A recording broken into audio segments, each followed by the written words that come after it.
రేపు రాబోయేటువంటి ఎన్నికల్లో ఎవరు వైఎస్ఆర్ కాంగ్రెస్ పార్టీ అధికారంలోకి రావడం, జగనన్న మరలా తిరిగి ముఖ్యమంత్రి కావాలనేటువంటిది ఖాయం అనేటువంటి విషయాన్ని సందర్భంగా గుర్తు చేస్తాం.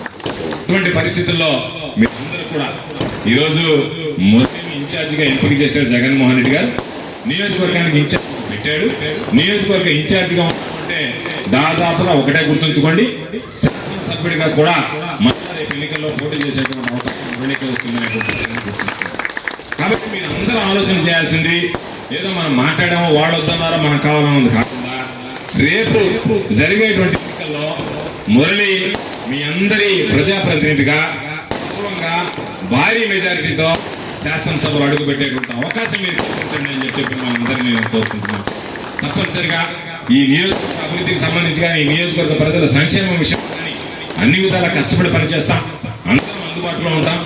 ఎవరికి ఏ కష్టం వచ్చినా ఏ నష్టం వచ్చినా అధికారం ఉంటేనే ప్రజలు ఉండాలి, అధికారం లేకపోతే ప్రజలతో సంబంధం లేదనేటువంటి విధంగా కాకుండా అధికారం ఉన్నా లేకపోయినా అందరం కలిసి పనిచేస్తాం.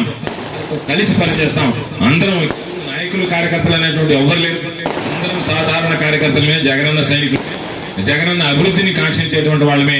కాబట్టి అందరం కూడా కలిసి పనిచేద్దామని చెప్పి మీ అందరి సందర్భంగా మనవి చేస్తూ ఈ రోజు ఈ కార్యక్రమానికి నన్ను ఆహ్వానించి మీతో పాటు కలిసి నా భావాలు పంచుకునేటువంటి అవకాశం కల్పించినటువంటి సోదరుడు శ్రీధర్ గారికి, గోపాలనికి, వేదిక మీద ఉన్నటువంటి పెద్దలందరికీ పేరు పేరున ఈ కార్యక్రమంలో పాల్గొన్నటువంటి మీ అందరికీ పేరు పేరున చేతులు జోడించి హృదయపూర్వకమైనటువంటి ధన్యవాదాలు తెలియజేస్తూ మీడియా మిత్రులు